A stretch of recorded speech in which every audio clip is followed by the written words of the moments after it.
Rajkot civil hospital તંત્રની ઘોર અસંવેદનશીલતા અને માનવતા શરમાવે તેવી ઘટના સામે આવી, જ્યાં એક બીમાર દર્દીને સારવાર આપવાના બદલે હોસ્પિટલની બહાર ફેંકી દેવામાં આવ્યો હતો.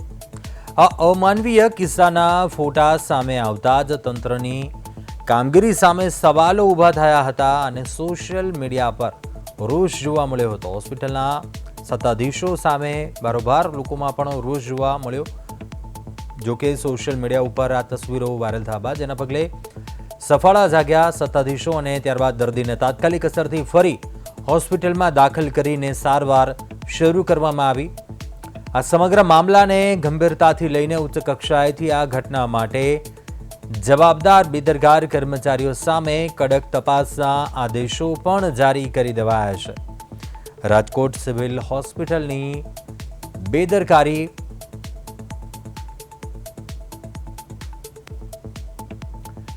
તો પ્રદેશ 24 ગુજરાતીના સવાલ છે, હોસ્પિટલનો સ્ટાફ આટલો સંવેદનહીન કઈ રીતે હોઈ શકે? જ્યારે હોસ્પિટલના સ્ટાફમાં માનવતા જેવું કંઈ બચ્યું જ નથી. હોસ્પિટલના જે સત્તાધીશો છે, જે સ્ટાફ છે, તેમનામાં માનવતા જેવું કંઈ છે કે કેમ? આ સાથે એ દર્દી સારવારની આશાએ આવ્યો હતો, પરંતુ દર્દીને હોસ્પિટલની બહાર ફેંકી દેવાનો આદેશ કોણે આપ્યો તે મોટો પ્રશ્ન થઈ રહ્યો છે. કયા સિનિયર અધિકારી કે ડોક્ટરની મનસ્વીતા હતી આમાં? શું કોઈ તબીબે જણાવ્યું હતું એવું? દર્દીને બહાર ફેંકવાનો આદેશ કરનાર વ્યક્તિઓ એ તબીબ કે અધિકારી સામે શું કાર્યવાહી થશે કે કેમ તે સવાલ થઈ રહ્યો છે. વધુ વિગતો મેળવે સંવાદદાતા ધનંજય સુનેચા લાઈવ જોડાયા છે રાજકોટથી. ધનંજય, રાજકોટ સિવિલ હોસ્પિટલની જે બેદરકારી કહીએ કે અસંવેદનશીલતા, એમની દર્દીને બહાર રઝળતો મૂકી દેવામાં આવ્યો, શું આ ઘટના બની હતી અને ક્યારે આ ઘટના બની હતી? શું વિગતો છે? જે રીતે વાત કરવામાં આવે તો કહેવાય કે રાજકોટ સિવિલ હોસ્પિટલ છે તે વારંવાર સતત વિવાદમાં આવતું હોય છે, તેમજ ખાસ કરીને હવે જે એક વખત સાંભળે તો કારણ કે જે રીતે કહેવાય કે માનવતા દર્દીને સિંગાટોરી કરીને બહાર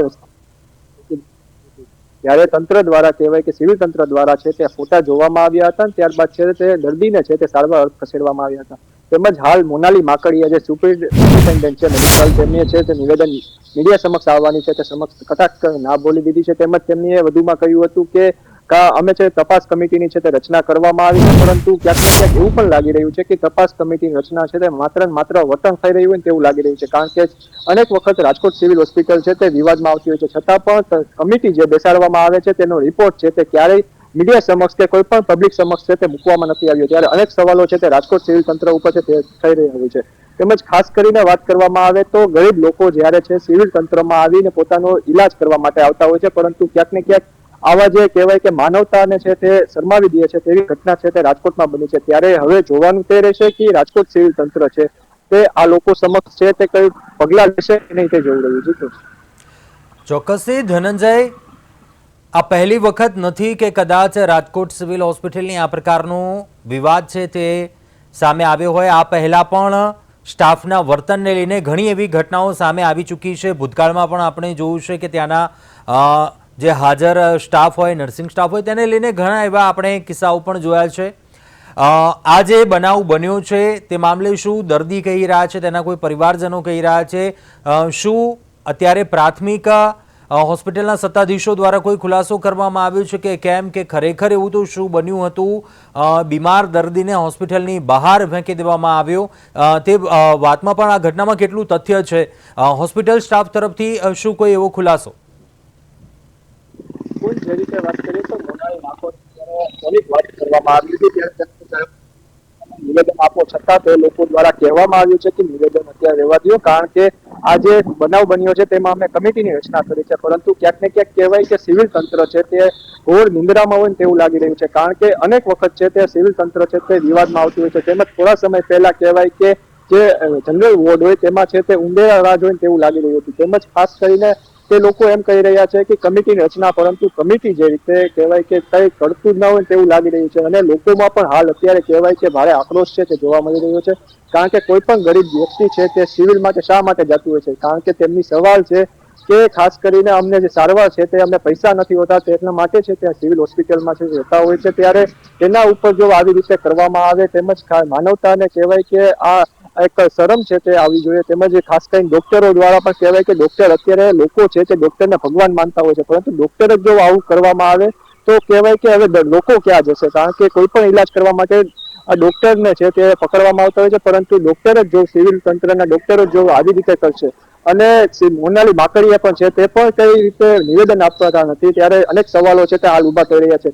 ક્યાંક એવું પણ લાગી રહ્યું છે, લોકોનો એવો આક્ષેપ પણ છે કે આ લોકો છે તે માત્ર ને માત્ર પગાર ખાવા માટે આવે છે, ના કે કામ કરવા. પરંતુ હાલ હજી સુધી પરિવાર દ્વારા છે તે કોઈ નિવેદન નથી આપવામાં આવ્યું. પરિવાર દ્વારામાં પણ કહેવાય કે પરિવારમાં પણ છે તે ભારે આક્રોશ જોવા મળી રહ્યો છે. કારણ કે જો આ વસ્તુ અમારી સાથે થતી હોય તો બીજા લોકો પણ છે તે ક્યાંક ને ક્યાંક છે તે હેરાન થતા હોય છે. તેમજ ખાસ કરીને વાત કરવામાં આવે તો સિવિલ તંત્રમાં પણ છે તે લોકો કહી રહ્યા છે કે અમારે ભારે ધક્કામુક્કી છે એકથી જગ્યાથી બીજી જગ્યાએ ખાવી પડતી હોય છે, અને અમને છે તે અમારા પ્રશ્નના જવાબ પણ છે તે નથી મળી રહ્યા છે. ત્યારે હવે જોવાનું તે રહેશે કે રાજકોટ સિવિલ હોસ્પિટલ તંત્રનું છે તે કઈ રીતે કામગીરી કરશે. જી કોઈ ચોક્કસથી ધનંજય, આ બનાવ છે ખરેખર કયા દિવસે બન્યો હતો તે મામલે પણ શું કોઈ વિગત છે આપની પાસે?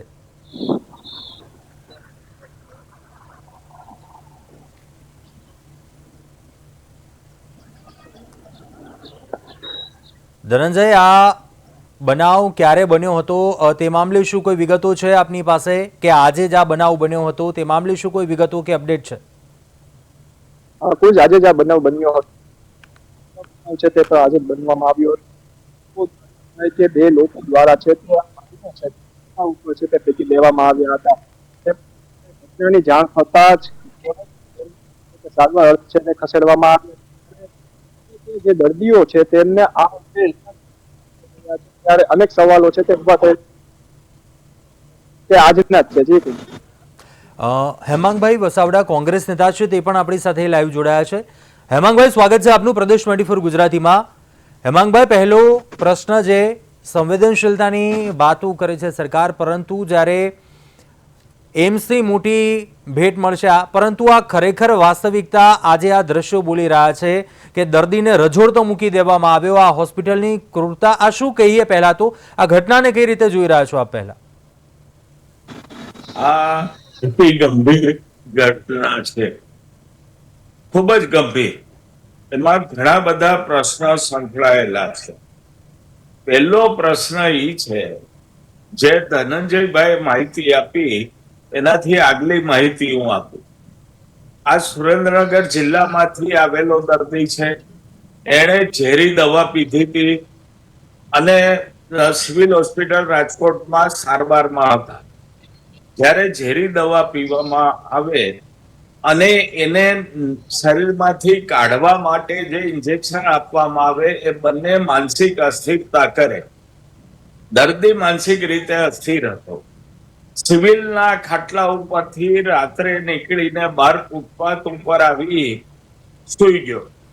પહેલો સવાલ એ આવે કે રાત આખી દર્દી ખાટલા ઉપર નથી, એને ટાઈમસર ઇન્જેક્શન આપવાના હોય, બાટલા આપવાના હોય, તો કોઈ નર્સિંગ સ્ટાફનું કેમ ધ્યાન ન પડ્યું કે રાતના 2 વાગે કે સવારે 4 વાગે ઇન્જેક્શન આપવાનું છે, દર્દી ક્યાં?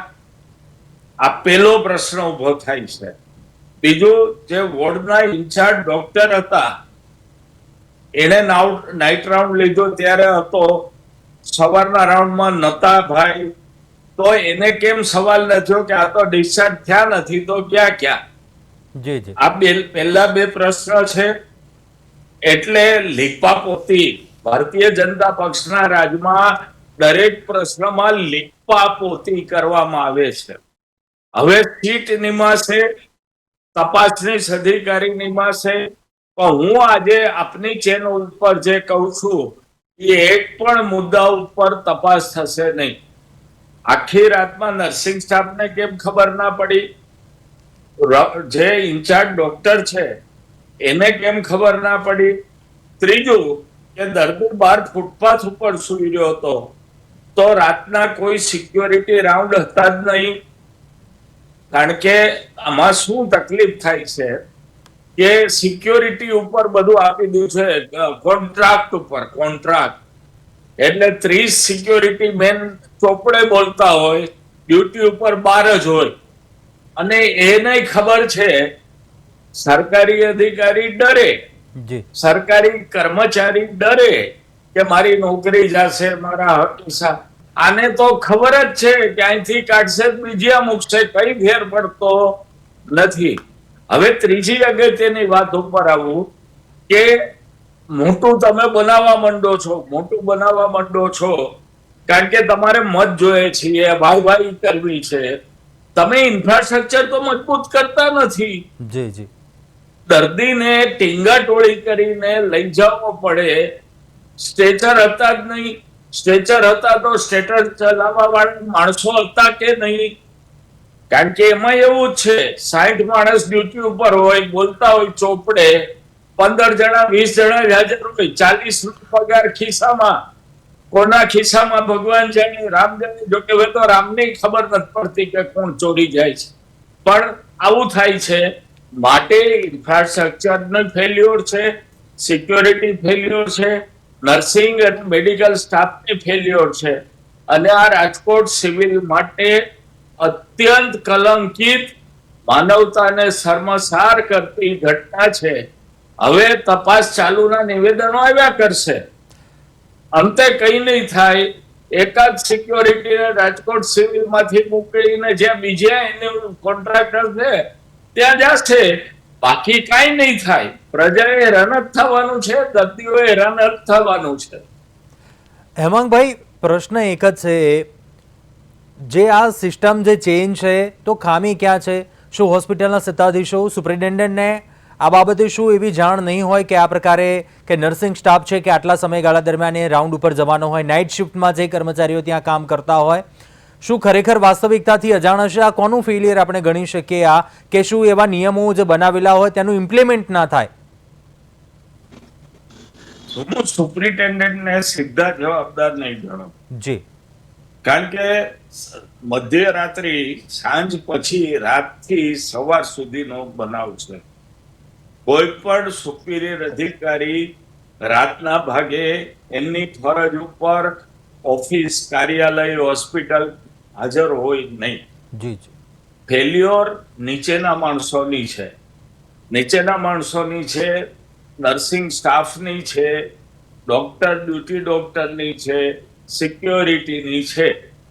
પણ મોનાલીબેનની ક્યાં ફેલ્યોર આવે છે એ કહું કે જે કોન્ટ્રાક્ટમાં છે એ તમામ માણસો હાજર છે એ જોવાય છે.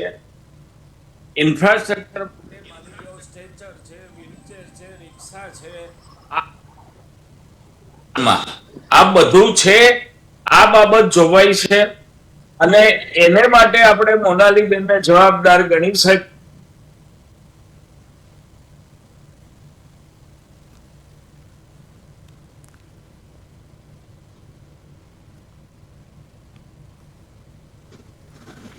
જી હેમાંગભાઈ, એટલે મોનાલીબેનની સીધી જવાબદારી નથી, પણ ઇન્ફ્રાસ્ટ્રક્ચર નબળું એનો તો એને જવાબ દેવો પડશે ને. હેમાંગભાઈ, મારે એ જ કદાચ એ પ્રશ્ન છે ને એ જ સમજવું છે કે સામાન્ય જે મધ્યમ વર્ગના હોય લોકો, તે લોકો એ સારવારની આશાએ હોસ્પિટલમાં જતા હોય, પરંતુ આ મેસેજ શું જઈ રહ્યો છે? કેમ કે એક તરફ આપણે મોટું આપે જણાવ્યું ઇન્ફ્રાસ્ટ્રક્ચર, મોટી હોસ્પિટલો બની રહી છે, પરંતુ ખરેખર કદાચ આ વાસ્તવિકતા છે તો શું એ મેસેજ પણ પાસ આઉટ થઈ રહ્યો છે? વાસ્તવિકતા કંઈક અલગ છે અને આ ઇન્ફ્રાસ્ટ્રક્ચરનો લાભ શું ખરેખર લોકો સુધી પહોંચશે આવી જ રીતે?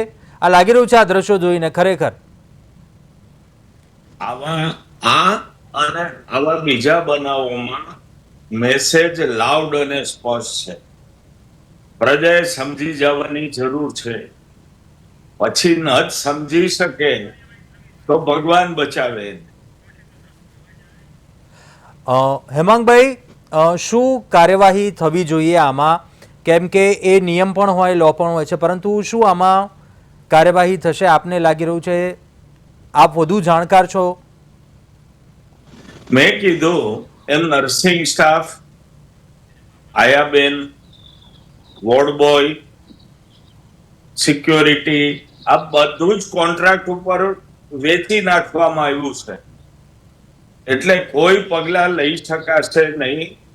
સિવિલ હોસ્પિટલના સુપ્રિન્ટેન્ડન્ટ એક અરજદાર તરીકે સિક્યોરિટી કોન્ટ્રાક્ટર જે છે, જે મેન સપ્લાય કોન્ટ્રાક્ટર જે છે, જે એવો અજગર છે કે એને ગુજરાતને ભરડો લઈ લીધો છે, એને એક આજીજી કરશે. અને મેં જેમ કીધું એમ જવાબદાર વ્યક્તિને અહીંથી ઉપાડીને બીજે મૂકવામાં આવશે. આથી વિશેષ કોઈ પગલા લેવાશે નહીં. જ્યાં લગી આપ બધા માધ્યમો એને ગરમ રાખશો ત્યાં લગી તપાસ ચાલુ છે, સીટ નિમાણી છે, એવી બધા નિવેદનો આવશે. અને જેથી તમે બંધ કરશો તેથી આ પ્રકરણ ફીડલું વળીને ગોડાઉનમાં પડી જશે. હેમાંગભાઈ, એટલે ભૂતકાળમાં પણ ઘણા એવા કિસ્સાઓ જોયા છે કે હોસ્પિટલમાં જે કર્મીઓ હોય તેમના વર્તનને લઈને કે ચલો એ સામાન્ય માણસ છે, આશાએ પહોંચે છે સારવાર માટે, પરંતુ જે પ્રકારે વર્તન થતું હોય તેમની સાથે ઘણા એવા વિડીયો પણ ભૂતકાળમાં જોયા છે અમે. શું આ ખરેખર ના થવું જોઈએ આ વસ્તુ? કેમ કે જો આ વસ્તુ કદાચ લોકો સમજી રહ્યા છે, નાના માણસોને કદાચ એ તકલીફ થઈ રહી છે, આ તકલીફ દૂર કેમ થાય? તો આખરે શું એવા હજુ પણ એવા નિયમો આમાં લાવવાની જરૂર છે, કડક નિયમો સ્ટાફ માટે પણ? કયા નિયમ? કયો સ્ટાફ? સરકારી સ્ટાફ તો છે જ નહીં, કોન્ટ્રાક્ટ બેઝ માણસો છે. અને જે કોન્ટ્રાક્ટર છે એનો આખા ગુજરાતમાં બધે જ સપ્લાયર છે. એટલે એની તાકાત એમ્સમાં ઈ જ છે. એટલે એની તાકાત કેટલી છે એ પ્રજાએ સમજવાનું. કઈ તાકાત એ પ્રજા સમજે માટે એનો વાળ વાંકો થવાનો નથી. અને કોન્ટ્રાક્ટ બેઝ કર્મચારીઓ પર સરકાર કોઈ પગલા લઈ શકતી નથી. ચોક્કસ. એટલે ક્યાંક આ ખાનગીકરણને કારણે ક્યાંક આ ઇમ્પ્લિમેન્ટ એ પ્રોપર નથી થઈ રહ્યું, લાગી તો એવું રહ્યું છે. હેમાંગભાઈ, આપ જોડાયા અને પ્રતિક્રિયા અભિપ્રાય આપ્યો, આપનો ખૂબ ખૂબ આભાર આપનો. તો ચોક્કસથી ક્યાંક પ્રશ્નો ઘણા એવા છે કે શું હવે દોષિતોની સામે કડક કાર્યવાહી થશે? વારંવાર ભૂતકાળમાં પણ આ પ્રકારના બનાવો જોયા છે, વારંવાર તપાસની વાત આવે છે, પરંતુ ખરેખર એ ઇમ્પ્લિમેન્ટ થવું જરૂરી છે. શું થશે કે કેમ, એ જવાબદારો છે તેમના વિરુદ્ધ પગલાં લેવાય છે કે કેમ, તે જોવાનું રહેશે.